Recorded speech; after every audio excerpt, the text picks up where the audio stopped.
بسم اللہ الرحمن الرحیم۔ نبینا محمد وعلی آلہ واصحابہ اجمعین وبعد۔ سلفی دعوت کا پانچواں اصول یہ ہے کہ نبی کریم صلی اللہ علیہ وسلم کی سنت کا اہتمام کیا جائے اور اس پر عمل کرنے کی کوشش کی جائے، اس کی لالچ کی جائے، اس کی چاہت کی جائے اور ایسے ہی اس کی دعوت دی جائے۔ اب اس بات کو یاد رکھیں کہ سلفی دعوت کے اصول کا جو عنوان ہے یہ بہت ہی زیادہ بامعنی عنوان ہے، یعنی اس کا کوئی ایک لفظ بھی ایکسٹرا نہیں ہے، سب ایک دم ضروری الفاظ ہیں۔ سنت رسول صلی اللہ علیہ وسلم کا اہتمام، اس پر توجہ، اس کا خیال، اس کی فکر، ساتھ ہی ساتھ اس پر عمل کرنے کی لالچ اور اس کی دعوت دینے کی فکر، یہ سلفی دعوت کا اصول ہے، یا سلفی دعوت کے اصولوں میں سے ایک اصول اور ایک اس کی بنیاد ہے۔ تو اب اگر کوئی آدمی سنت کا اہتمام کرے، اس پر عمل نہ کرے، لکھنے میں، پوسٹ کرنے میں، پھیلانے میں بہت آگے رہے، لیکن اس پر عمل کرنے کا جذبہ اس کے اندر نہ پایا جائے، ہے کہ نہیں؟ بہت سارے داعی میدان کے اندر ایسے موجود ہیں جو ساری دنیا کے علماء کے فتوے سوشل میڈیا کے ذریعے سے آپ کو لا کر کے سناتے ہیں، لیکن ان کے چہرے دیکھنے کے قابل نہیں ہوتے، زندگی میں سنت پر عمل نہیں ہے۔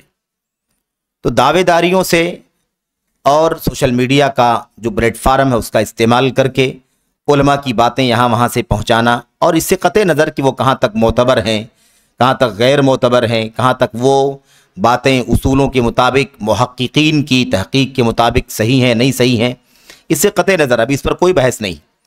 اصل جو بات ہے وہ یہ ہے کہ سنت کا اہتمام ہونا چاہیے اور سنت پر عمل کرنے کا بہت بھرپور جذبہ بھی ہونا چاہیے، کیونکہ دیکھیے پلیٹ فارم پر کام کرنے سے زیادہ اثر انسان کے اس پر خود عمل کرنے کا ہوتا ہے۔ عملی دعوت یہ زبانی دعوت سے زیادہ مؤثر ہوتی ہے، اس لیے جو شخص سنت کا اہتمام کر رہا ہو اسے چاہیے کہ وہ سنت کا خود عامل ہو، خود سنت کو اپنی زندگی میں نافذ کرنے والا ہو۔ بہت بنیادی مسئلہ ہے اور یہ لمبی بحث ہے، لمبی باتیں ہیں اس حوالے سے، اور ہم اور آپ اللہ کے نبی صلی اللہ علیہ وسلم کے صحابہ، تابعین وغیرہ کی زندگی کے بارے میں تو بہت ساری باتیں جانتے ہیں اور بہت ساری باتوں کا تذکرہ یہاں آئے گا بھی، لیکن آپ دیکھیں کہ ائمہ حدیث کا کیا حال تھا۔ ائمہ حدیث امام احمد بن حنبل رحمۃ اللہ علیہ کی وہ بات ہمیشہ بیان کی جاتی ہے کہ جب انہوں نے مسند کو اکٹھا کرنا شروع کیا تو اس میں جتنی بھی حدیثیں گزری ان کے سامنے سے، اور وہ حدیثیں عمل کرنے والی حدیثیں تھیں، یعنی عمل والی حدیثیں تھیں، تو کوئی ایسی حدیث ان کے سامنے سے نہیں گزری جو گزری ہو اور انہوں نے اسے پڑھ کر کے آگے بڑھا دیا ہو، لکھ کر کے آگے بڑھا دیا ہو، بلکہ ان پر عمل بھی کیا، ان پر عمل بھی کیا، یہاں تک کہ جب ان کے سامنے نبی کریم صلی اللہ علیہ وسلم کی وہ حدیث آئی جس میں اس بات کا بیان تھا، پچھنا لگوانے، سینگی لگانے والی بات بیان کی گئی ہے، جس کو ہم لوگ حجامہ کہتے ہیں، آج کل تو کافی حجامہ کا کاروبار چل رہا ہے۔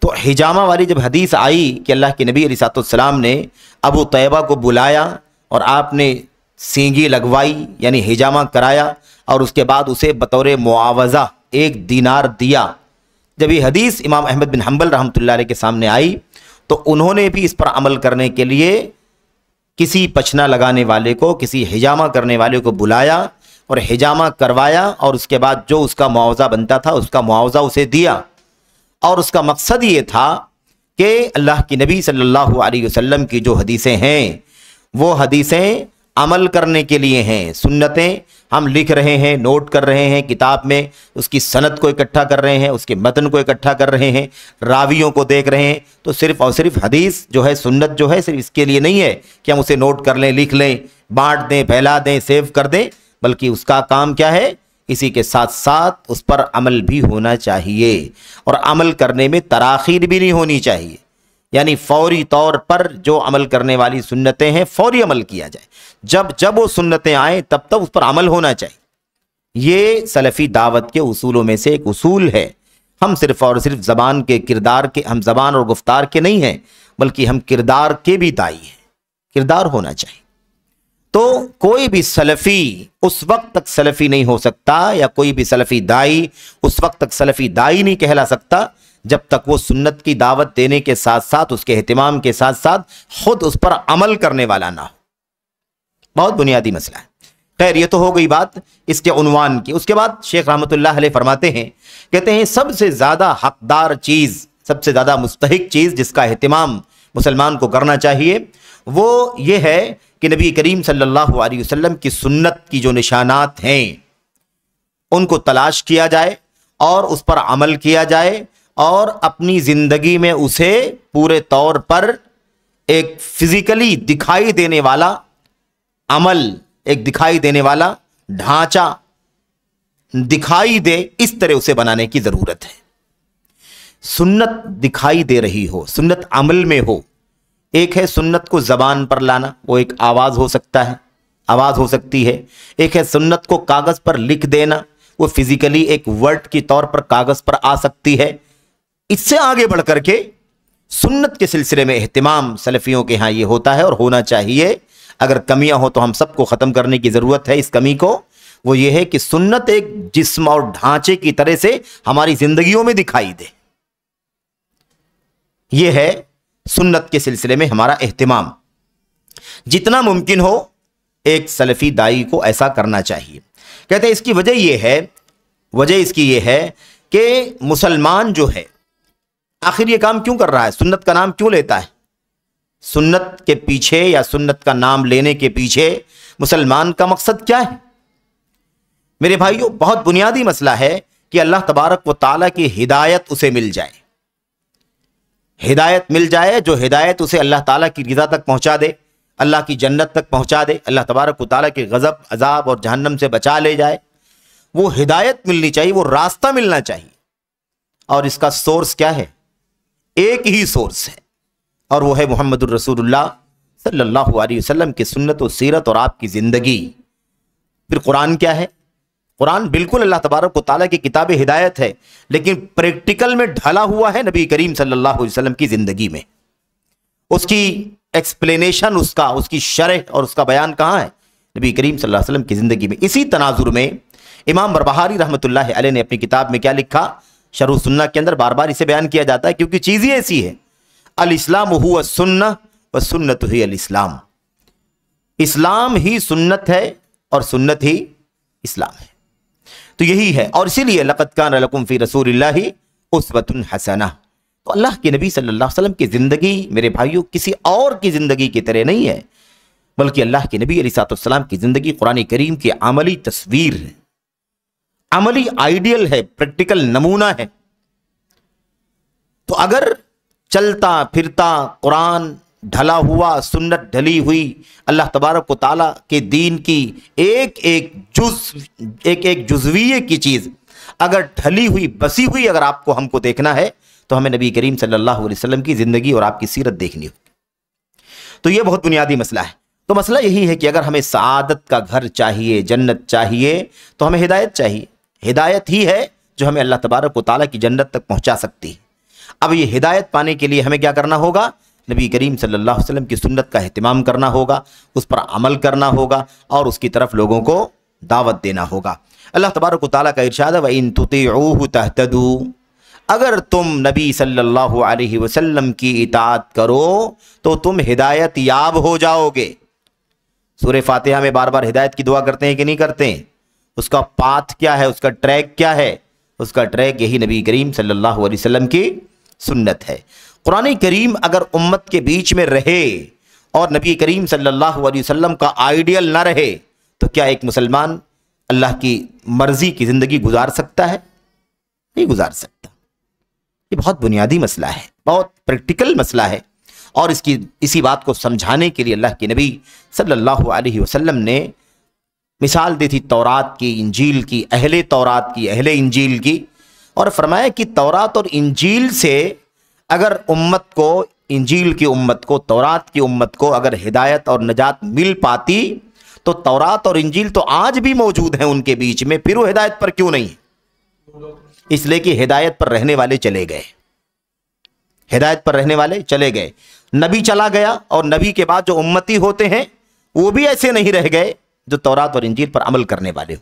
اس لیے اللہ کے نبی نے فرمایا تھا انما ذہاب الدین ذہاب حملتہ، اصل میں دین کا چلا جانا حقیقت میں کیا ہے؟ اس دین کے علماء کا چلا جانا ہے۔ اور سب سے پہلے علم والا، عمل والا کسی بھی امت کا نبی ہوا کرتا ہے، جو ساری امت کے لیے آئیڈل اور نمونہ ہوا کرتا ہے۔ تو یہ بہت بنیادی مسئلہ ہے۔ قرآن پڑھنے پڑھانے ہے نا، قرآن پڑھنے پڑھانے، حدیث پڑھنے پڑھانے، اس سے پہلے تورات انجیل پڑھنے پڑھانے سے کوئی مسئلہ حل نہیں ہوگا۔ یہی بات اللہ کے نبی علیہ السلام نے اپنی امت کو سمجھائی، اور آپ نے فرمایا کہ اگر تم یہ کہتے ہو، میں یہ کہتا ہوں کہ قرآن اٹھا لیے جانے سے پہلے اسے حاصل کر لو، قرآن کے اٹھائے جانے سے پہلے، سنت کے اٹھائے جانے سے پہلے، قرآن و سنت کے علم کے اٹھائے جانے سے پہلے اسے حاصل کر لو، لے لو۔ تو صحابی رسول تھے، انہوں نے کہا اللہ کے نبی کیسے قرآن اٹھا لیا جائے گا، کیسے قرآن و سنت کا علم اٹھا لیا جائے گا؟ ہم لوگ کبھی قرآن پڑھنا چھوڑیں گے نہیں، کبھی قرآن کو پڑھنا پڑھانا نہیں چھوڑیں گے، اپنے بچوں کو پڑھائیں گے، اپنی بیویوں کو پڑھائیں گے، اور ہمارے بچے اپنے بچوں کو پڑھائیں گے، نسل در نسل قرآن کریم کی تلاوت ہوتی رہے گی، اسے پڑھا جاتا رہے گا، تو قرآن کا سنت کا علم اٹھایا کیسے جائے گا؟ تو اللہ کے نبی نے فرمایا میں تو سمجھتا تھا کہ تم بہت سمجھدار ہو، مدینہ کے ہے نا، مدینہ کے علماء میں سب سے زیادہ سمجھدار تم ہی ہو، افقہ اہل المدینہ، لیکن تم بہت نادان نکلے۔ اس سے نہیں علم باقی بچے گا، بلکہ علم اصل میں بچے گا علم والوں سے، علم باقی رہے گا علم والوں سے باقی رہے گا، اس کے جو حاملین ہیں، اس کے جو اٹھانے والے، سیکھنے والے اور سیکھ کر کی زندگی میں عمل کرنے والے ہیں، جب وہ باقی رہیں گے تب وہ علم باقی رہے گا۔ کیا تورات اور انجیل موجود نہیں ہے؟ موجود ہے، پھر آخر وہ دین کیوں خراب ہو گیا؟ اس کی اصل شکل کیوں مسخ ہو گئی؟ اس کے اندر تحریف، تبدیلیاں کیوں پیدا ہو گئی؟ اس لیے کہ اس کے سچے حاملین باقی نہیں رہے دنیا کے اندر، اس لیے وہ کتاب بھی اپنا وجود رہنے کے باوجود بھی اپنی حقیقت کو کھو چکی ہے، اس لیے کہ اس کے حاملین دنیا سے چلے گئے۔ بہرحال تو کہنے کا مطلب یہ ہے کہ اللہ تبارک و تعالیٰ نے فرمایا اگر تم اطاعت کرو گے نبی کریم صلی اللہ علیہ وسلم کی تو ہدایت یافتہ رہو گے۔ اچھا، اب ہمیں یہ بات بھی بتا دی گئی ہے کہ نبی کے بعد آپ کے صحابہ کا وجود بھی امت کی ہدایت کا ذریعہ ہے، ان کے بعد تابعین کا، ان کے بعد تبع تابعین کا، اور پھر ان کے بعد جو ان کے نقش قدم پر قیامت تک چلتے رہیں گے، جب تک یہ امت میں باقی رہیں گے تب تک امت کا ایک طبقہ ضرور حق پر قائم رہے گا، اور یہی سلسلہ چلے گا یہاں تک کہ قیامت قائم ہو جائے گی۔ یہاں پر اللہ تبارک و تعالیٰ نے اگلی آیت میں ارشاد فرمایا وَاتَّبِعُوهُ لَعَلَّكُمْ تَهْتَدُونَ، اتباع کرو، پیچھے پیچھے چلو محمد صلی اللہ علیہ وسلم کے، ہمارے نبی کے پیچھے پیچھے چلو۔ اطاعت کا مطلب ہوتا ہے کہا ماننا، اور اتباع کا مطلب ہوتا ہے پیچھے پیچھے چلنا۔ اسی لیے آپ دیکھیں گے اطاعت کا لفظ اللہ کے لیے بھی استعمال ہوا، رسول کے لیے بھی استعمال ہوا، اللہ اس کے رسول کے علاوہ علماء اور حکام کے لیے بھی استعمال ہوا، لیکن اتباع کا لفظ اللہ تبارک و تعالیٰ کے لیے استعمال نہیں ہوا۔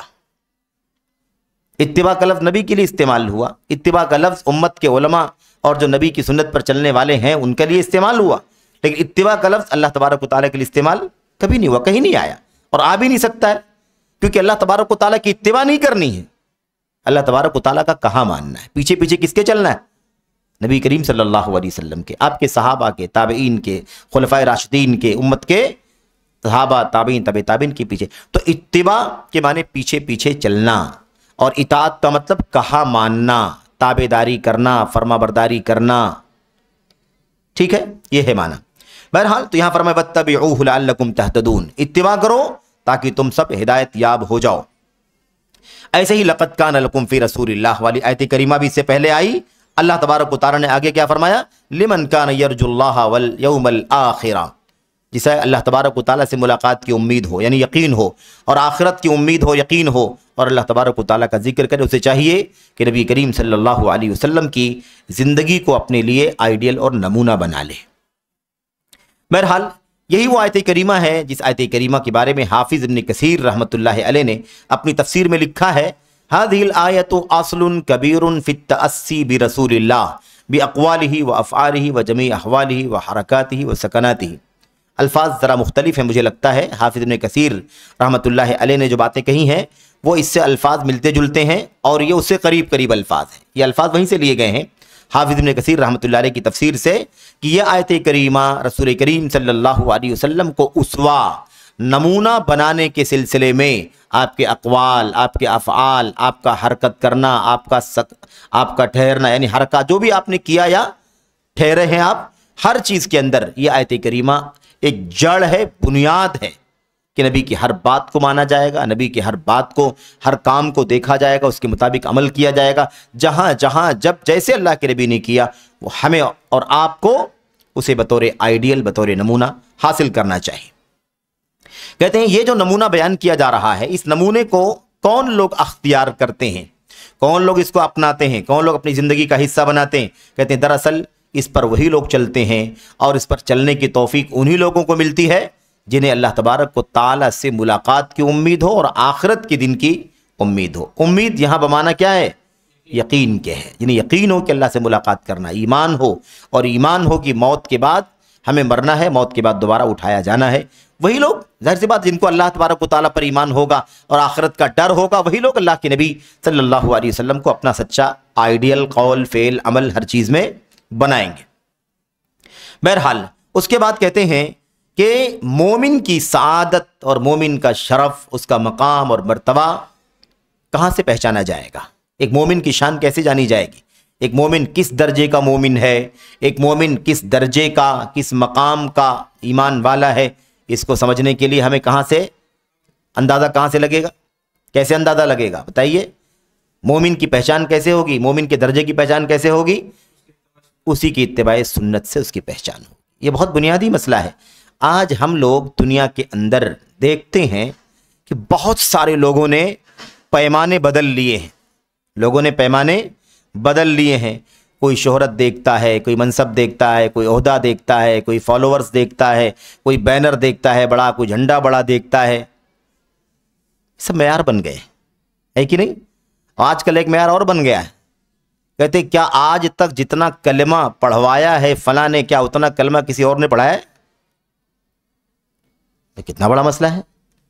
سوال پیدا ہوتا ہے کہ شیخ الاسلام ابن تیمیہ رحمۃ اللہ علیہ نے بھی اتنا کلمہ نہیں پڑھایا ہوگا. ابو بکر صدیق رضی اللہ تعالیٰ عنہ نے کتنا کلمہ پڑھایا بھائی؟ عمر بن خطاب نے، عثمان غنی نے، علی بن ابی طالب نے.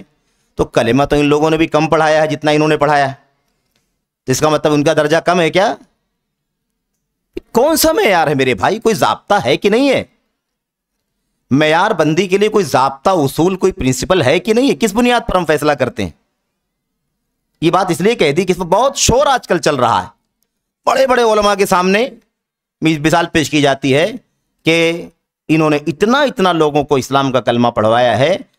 کیا ان علماء نے اتنا کلمہ پڑھوایا؟ اس کا مطلب یہ کہ کلمہ پڑھوانا ہی کسی کے علم کا، کسی کے تقوی کا، کسی کی صلاحیت کا، کسی کے منہج کا، کسی کے عقیدے کا معیار اور پیمانہ بن گیا. اور اگلا سوال اگر ہم کر لیں کہ جتنے لوگوں کو کلمہ پڑھایا ہے ان کو کون سا کلمہ پڑھایا اور کتنے لوگ صحیح کلمے پر باقی ہیں، تب کیا ہوگا بھائی؟ امتحان کی شروعات ہو جائے گی کہ نہیں ہو جائے گی؟ بہت بڑا مسئلہ ہے یہ. کوئی معیار نہیں، کوئی پیمانہ نہیں ہے. کلمہ پڑھوانا کیا چیز ہے یہ؟ اور کیا یہ بیان کرنے کی چیز ہے؟ اگر اللہ تبارک و تعالیٰ آپ کے ذریعے سے کسی کو ہدایت دے دے تو کیا آپ دنیا کے سامنے بیان کرتے پھرو گے کتنے لوگوں نے کلمہ پڑھوایا؟ یا کوئی بیان کرے اچھی بات ہوگی یہ؟ اللہ تعالیٰ کی حمد کرو، اللہ تعالیٰ نے آپ کے ذریعے سے کسی کو ہدایت دے دی.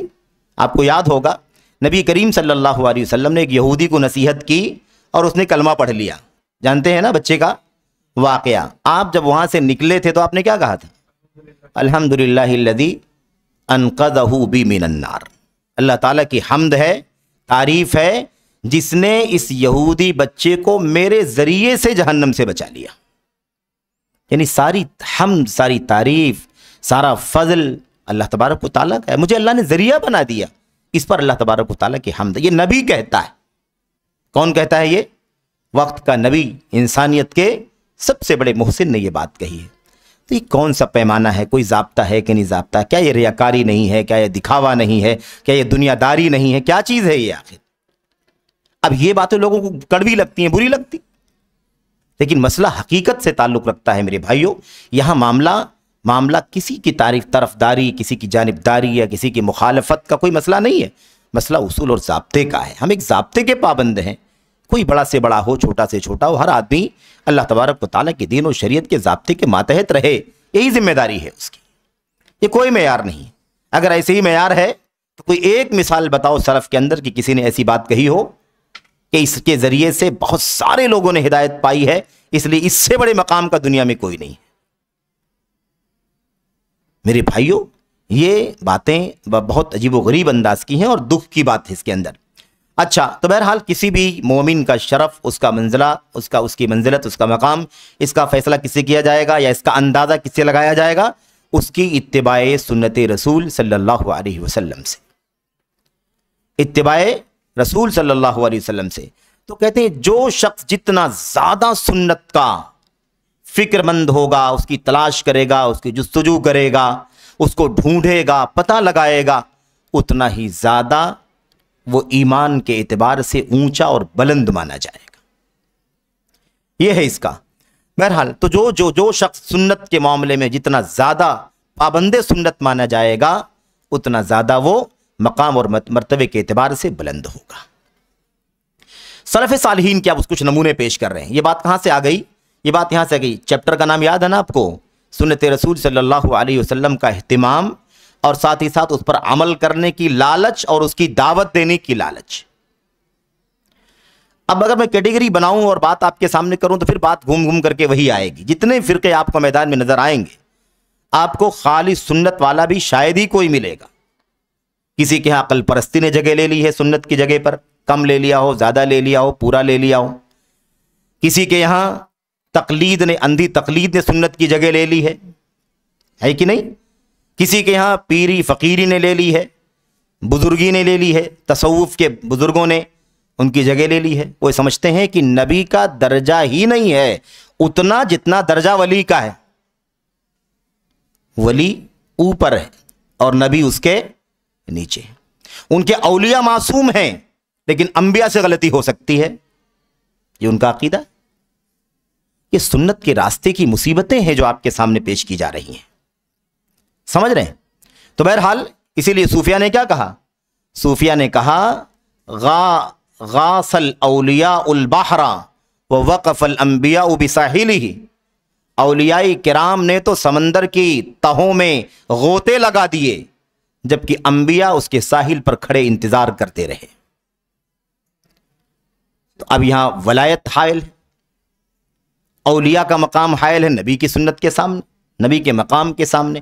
تو ہم نے جیسا کہ عرض کیا سرسری طور پر کہ کسی کے ہاں عقل پرستی سنت کی جگہ پر آ گئی، کسی کے ہاں اندھی تقلید آ گئی، اور کسی کے یہاں تصوف آ گیا، یہ پیری مریدی آ گئی، اور کسی کے یہاں خود نبی کریم صلی اللہ علیہ وسلم کے بالمقابل آل بیت رسول کا نام آ گیا۔ اب ان کے یہاں درجہ بندی ایسے ہو گئی کہ آل بیت رسول سے اونچا کوئی نہیں ہے۔ نبی کریم صلی اللہ علیہ وسلم کی سنت سب سے اونچی مان رہے ہیں کہ نہیں مان رہے ہیں؟ یہ بھی مان رہے ہیں کہ نبی کا مقام سب سے اونچا ہے، لیکن نبی علیہ الصلوۃ والسلام کی زبان سے آل بیت رسول کے سامنے ابو بکر صدیق کا مقام اونچا ہے، عمر بن خطاب کا مقام اونچا ہے، عثمان غنی کا مقام اونچا ہے، علی بن ابی طالب کا مقام چوتھے نمبر پر ہے۔ تو کہاں سے آپ نبی کریم صلی اللہ علیہ وسلم کی سنت کو اور آپ کے مقام کو ماننے والے بنیں گے؟ بات سمجھ میں آ رہی کہ نہیں آ رہی؟ تو یہ مصیبتیں ہیں، یہ مصیبتیں جو سنت کے آڑے آ رہی ہیں، عقل پرستی، منصب، شہرت، پیری مریدی، تصوف، اور یہ رافضیت ایسے ہی۔ اچھا، سلف صالحین کا کچھ نمونہ یہاں پر شیخ رحمۃ اللہ علیہ نے ذکر کیا ہے، آئیے اس کو ہم لوگ ذرا سا پڑھتے ہیں۔ چند اقوال بڑے اہم ہیں، اور اس طرح کے اقوال بہت کثرت کے ساتھ صحابہ، تابعین، تبع تابعین، ائمہ دین سے اقوال سلف میں انشاءاللہ تبارک و تعالی لم الدر المنصور میں آئیں گے۔ یہاں پر امام ابراہیم نخعی رحمۃ اللہ علیہ کا ایک قول نقل کیا گیا۔ ابھی یہ بات جو قول آپ کے سامنے پیش کیا جا رہا ہے، اس کا پس منظر بھی جاننے کی ضرورت ہے نا۔ حضرت امام ابراہیم نخعی رحمۃ اللہ علیہ نے یہ جو قول ان کا جو نقل کیا گیا ہے، یہ اس پس منظر میں نقل کیا گیا ہے کہ سلف امت کے یہاں کسی شخص سے علم حاصل کیے جانے کا معیار کیا تھا۔ اور آج معیار کیا ہے کسی سے علم حاصل کیے جانے کا؟ علم لینے کا کہہ لو آسانی سے، آج کل لوگ کہتے ہیں اسے علم لیا جا سکتا ہے کہ نہیں لیا جا سکتا۔ کسی سے علم لیے جانے کا معیار امت کے اسلاف کے ہاں کیا تھا؟ تو بات یہ کہی جا رہی ہے کہ ہمارے اسلاف کسی سے علم لیے جانے کا معیار اس کا سنت پر مضبوطی سے قائم رہنا بناتے تھے۔ اگر کوئی سنت رسول پر بہت مضبوطی کے ساتھ قائم ہے تو یہ معیار ہے کہ اس سے علم حاصل کیا جا سکتا ہے۔ سمجھ رہے ہیں نا؟ یہ ہے۔ اب امام ابراہیم نخعی رحمۃ اللہ علیہ کا ایک قول دیکھیں، کہتے کانو اذا اتوا الرجل لیاخذوا عنه العلم نظروا الى صلاته والى سنته والى هيئته ثم ياخذون عنه۔ اچھی طرح سے غور کر لو اس قول پر، کیا کہا؟ اور یہ کوئی ایک آدمی کا قول نہیں ہے، مطلب ایک آدمی کا معاملہ نہیں ہے۔ حضرت ابراہیم نخعی بات کس طرح بیان کرتے ہیں؟ کہتے ہیں کانو، ہمارے اساتذہ، ہمارے دور کے لوگ، علماء، تابعین کے اساتذہ، صحابہ کیا کرتے تھے؟ کانو اذا اتوا الرجل، جب وہ کسی آدمی کے پاس آتے تھے اس سے علم حاصل کرنے کے لیے، تاکہ اسے علم حاصل کریں، تو کیا دیکھتے تھے؟ نظروا الی صلاته، اس کی نماز دیکھتے تھے۔ اس کی کیا دیکھتے تھے بھائی؟ اس کی نماز دیکھتے تھے۔ وَإِلَى سُنَّتِهِ، اور اس کی سنت کو دیکھتے تھے کہ اس کے یہاں سنت کتنی پائی جاتی، نماز کیسے پڑھتا ہے، سنت کے مطابق کتنا نماز پڑھتا ہے کہ نہیں پڑھتا ہے، پڑھتا ہے تو سنت کی رعایت کرتا ہے کہ نہیں کرتا ہے، اس کے وقت کے اعتبار سے، اس کی تعداد کے اعتبار سے، اس کے آداب کے اعتبار سے، اس کے شرعی ضوابط کے اعتبار سے، اس کے خشوع خضوع کے اعتبار، ہر اعتبار سے اس کی نماز کو دیکھتے تھے۔ وَإِلَى هَيْئَتِهِ، اور اس کی شکل و صورت کو بھی دیکھتے تھے، اس کی حالت بھی دیکھتے، اس کی حالت کیا ہے۔ اور ثُمَّ يَأْخُذُونَ عَنْهُ، پھر اس کے بعد اس سے علم حاصل کرتے تھے۔ جاؤ دیکھو، اب سنت کا اندازہ لگاؤ، کس کے پاس کتنی سنت ہے، کس کی نماز سنت کے مطابق ہے، کس کی شکل و صورت اور کس کی حالت سنت کے مطابق ہے، تب جا کر کے اس سے علم حاصل کرو۔ اب آج صورتحال تو یہ ہے کہ اس کو معیار ہی نہیں رکھا جاتا ہے، دور دور تک آدمی یہاں تک نہیں جا پاتا ہے، دوسرے معیارات کو پہلے درجہ حاصل ہو جاتا ہے، اس معیار کو، اس معیار کو، اس معیار کو۔ آج کل تو شہرت دیکھی جاتی ہے، سب سے زیادہ فالوورز کس کے ہیں، سب سے زیادہ کون سا شخص پاپولر ہے، سب سے زیادہ مارکیٹ میں کون زیادہ چل رہا ہے کہ نہیں؟ اس طرح کی چیزوں کو معیار بنا لیا گیا۔ یہ ہے سلف صالحین کا معیار کسی سے علم حاصل کرنے کا۔ اب ایک آدمی بہت زیادہ نالجبل ہے جس کو کہا جاتا ہے، لیکن اس کی چہرے پر داڑھی نہیں ہے، داڑھیاں موڑتا ہے، کاٹتا ہے، ٹرم کرتا ہے، بتائیے کیا اسے علم حاصل کرنا چاہیے؟ یہ ہمارے اسلاف کا طریقہ تھا، ہمیں اس میں کوئی اعتراض نہیں ہے، ہمیں اپنی طرف سے کوئی کسی پہ اعتراض نہیں ہے، یہ ہمارا دین ہے کہ نہیں دین ہے؟ یہ ہمارا دین ہے، ہمارے اسلاف کا طریقہ یہ تھا۔ اس کی نماز کو دیکھتے تھے، نماز کی پابندی کتنی پائی جاتی ہے، نماز کی پابندی کتنی پائی جاتی ہے، نماز سنت کے مطابق کتنی پڑھی جاتی ہے، یہ سب دیکھا جاتا تھا، ہے کہ نہیں؟ اس کی اپنی حالت اور شکل و صورت کو بھی دیکھا جاتا تھا، اس کی حالت کیا ہے، کون سی حالت بھائی؟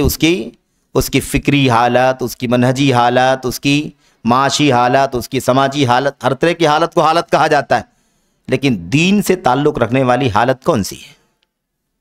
اس کی معاشی حالت نہیں دیکھنا، غریب ہے کہ فقیر ہے، ہمیں کوئی مطلب نہیں ہے، وہ کتنا پاپولر ہے کہ کتنا گمنام ہے، ہمیں یہ نہیں دیکھنا ہے۔ اس کی حالت کا مطلب کیا ہے؟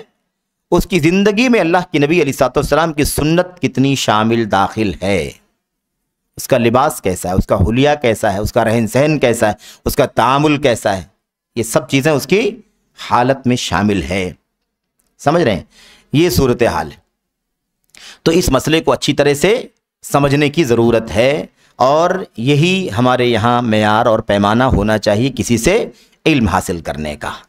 نالج بہت زیادہ ہو سکتا ہے، اسٹڈی کسی نے بہت زیادہ کر لی ہو تو بہت زیادہ پڑھنا، بہت زیادہ نالج ہو جانا یہ کافی نہیں ہے علم حاصل کرنے کے لیے، ضروری ہے کہ اس کے اندر یہ ساری خوبیاں بھی پائی جاتی ہوں۔ اور اہم چیز کیا ہے؟ الا سنتی ہی، اس کی سنت کو دیکھتے تھے، اس کی زندگی میں سنت کتنی ہے۔ یہ ہے نبی کریم صلی اللہ علیہ وسلم کی زندگی، آپ کا قول، فعل، عمل، تقریر، یہ دیکھتے تھے ہمارے اسلاف۔ اس کے بعد کہتے ہیں کہ کسی عالم کا، سلف کے علماء میں سے کسی عالم کا کہتے ہیں کیا ہے قول، ان من علامات المحب للہ عز وجل متابعت حبیب اللہ صلی اللہ علیہ وسلم فی اخلاقہ و افعالہ و امامرہ و سنتہ. یہ قول ہے لیکن اصل میں یہ ڈھلا ہوا ہے اللہ کے کلام کی آیت کریمہ میں، اور آیت کریمہ کی روشنی میں یہ بات کہی گئی ہے. کہتے ہیں ہمارے بعض علماء نے، کسی عالم نے، علماء میں سے کسی عالم نے کیا کہا، اللہ تبارک و تعالیٰ سے محبت کرنے والے کی علامت اور نشانی، یعنی آدمی فلاں آدمی اللہ سے محبت کرنے والا ہے، اس کی علامت کیا ہے کہ وہ اللہ کے حبیب صلی اللہ علیہ وسلم کے حکم کی پیروی کرنے والا ہو، آپ کے پیچھے چلنے والا ہو، آپ کے اخلاق میں بھی آپ کے ساتھ پیچھے پیچھے چلے، جیسے آپ کے اخلاق ویسے اخلاق رکھے، جیسے اس کے افعال ہیں ویسے اس کے افعال ہوں، ایسے آپ نے جو حکم دیا ہے اس کا بھی حکم ویسے ہی ہو، اور جیسے آپ کی سنتیں ہیں وہی سنتیں وہ بھی فالو کرتا ہو. اگر ایسا ہے تو اس کا مطلب واقعی وہ اللہ تبارک و تعالیٰ سے محبت کرنے والا ہے. یہ چیزیں اس کے اللہ سے محبت کرنے والے ہونے کی علامت اور نشانی. اللہ تبارک و تعالیٰ نے وہی آیت کریمہ نا، قل ان کنتم تحبون اللہ فاتبعونی یحببکم اللہ، یہ آیت کریمہ سری ہے، بالکل کیا ہے، یہ سری، وہیں سے یہ بات لی گئی ہے. حسن بصری رحمۃ اللہ علیہ اس آیت کریمہ کے حوالے سے کیا کہتے ہیں، جعل اللہ علامت حبہ ایاہم اتباع سنتی رسول اللہ صلی اللہ علیہ وسلم. کہتے ہیں حضرت حسن بصری رحمۃ اللہ علیہ کہ اللہ تبارک و تعالیٰ نے نبی کریم صلی اللہ علیہ وسلم، کہتے ہیں اللہ تبارک و تعالیٰ نے اس آیت کریمہ کے اندر اپنے اس کلام کے اندر اپنی محبت ان لوگوں سے، اپنی محبت ان لوگوں سے، کن سے، جن کا تذکرہ چل رہا ہے، ان لوگوں سے اللہ تبارک و تعالیٰ کو محبت ہے کہ نہیں ہے، اللہ ان سے محبت کرے گا کہ نہیں کرے گا، اس کی علامت کیا بتا دیا ہے، ان کا نبی کریم صلی اللہ علیہ وسلم کی سنت کی پیروی کرنا. اگر وہ نبی کی سنت کی پیروی کرتے ہیں تو اللہ ان سے محبت کرے گا، یہی علامت ہوگی، ان سے انہیں اللہ کی محبت ملے گی. اس کی علامت یہ ہے کہ وہ سبھی نبی کریم صلی اللہ علیہ وسلم کی سنت کی اتباع اور پیروی کریں. تو جب یہ صورتحال ہے تو علماء اہل حدیث یا ایسے ہی سلفی جن کو ہم کہتے ہیں، ان کا دعوتی منہج کیا ہے، نبی کریم صلی اللہ علیہ وسلم کی سنتوں کو پڑھنا، پڑھانا، سیکھنا، اس پر عمل کرنا اور اس کی دعوت دینا. خیر، کتاب و سنت کے اندر بہت سارے اقوال، میرے بھائیوں، اب کتاب و سنت کے اندر اور صحابہ کرام کے اقوال کے اندر، تابعین کے اقوال کے اندر بہت ساری باتیں ایسی موجود ہیں جس کے اندر سنت رسول صلی اللہ علیہ وسلم پر عمل کرنے کی ترغیب دی گئی ہے، شوق دلایا گیا ہے، انہیں اس پر آمادہ کیا گیا ہے. مضبوطی سے سنت پر عمل کیا جانا چاہیے، تمسک ہونا چاہیے ٹھوس انداز میں، دعوے داریاں نہیں. میرے بھائیوں، کتنے لوگ اہل السنت والجماعت کے نام سے مشہور ہیں دنیا کے اندر، بتائیے. سنی کی رٹ لگانے والے کتنے موجود ہیں، لیکن ان کی زندگی میں سنت کتنی ہے، ان کی زندگی میں سنت کتنی. ایک آدمی بدعتوں میں ڈوبا ہوا ہو اور اپنے آپ کو سنی کہے تو کیا اس کی زبان کا اعتبار ہوگا یا اس کے عمل اور کردار کا اعتبار ہوگا؟ اسی لیے آپ دیکھیے اس چیپٹر کے اندر یہ کہنے کا ذکر نہیں کیا گیا کہ کوئی کہے کہ میں سنت پر عمل کرنے والا ہوں، بلکہ کیا کہا گیا، سلفی دعوت کے اصولوں میں سے ایک اصول کیا ہے، اللہ کے نبی رسالت والسلام کی سنت پر عمل کرنے کا ہے. اللہ کے نبی رسالت والسلام کی سنت کا اہتمام اور اس پر عمل کرنا اور اس کی دعوت دینا، اس سلسلے میں حد درجہ فکر مندی اور لالچ ہونی چاہیے. یہ سلفی دعوت کا اصول ہے. بہرحال یہاں پر جو چند دلیلیں شیخ رحمۃ اللہ علیہ نے پیش کی ہیں، ان میں سے حضرت عرباض ابن ساریہ رضی اللہ تعالیٰ عنہ کی مشہور حدیث یہاں پر پیش کی گئی ہے، جس میں وہ بات بیان کی گئی ہے کہ رسول کریم صلی اللہ علیہ وسلم نے ہمیں نصیحت فرمائی، تو آپ نے ہمیں ایسی نصیحت فرمائی اتنا زیادہ مؤثر اور دل دہلا دینے والی نصیحت اللہ کے نبی علیہ الصلوۃ والسلام نے کی کہ ہماری آنکھوں سے آنسو جاری ہو گئے، ہمارے دلوں میں خوف طاری ہو گیا. اتنی مؤثر نصیحت، سنت کے بارے میں نصیحت، بدعت سے ڈرنے کی نصیحت، اللہ کے تقوی کی نصیحت، سلف امت کی زندگی کو اپنی زندگی میں نافذ کرنے کی نصیحت نبی کی زبان سے اگر سنا جائے گا تو کتنا مؤثر رہے گا وہ. تو بولنے والے نبی کریم صلی اللہ علیہ وسلم اور سننے والے نبی کے چیدہ برگزیدہ صحابہ کرام، تو آپ بتائیے کہ وہ نصیحت کتنی مؤثر ہوگی. اسی وجہ سے صحابہ کرام نے کہا کہ آپ نے ہمیں نصیحت کی تو ہمارے دل کانپ اٹھے اور ہماری آنکھوں سے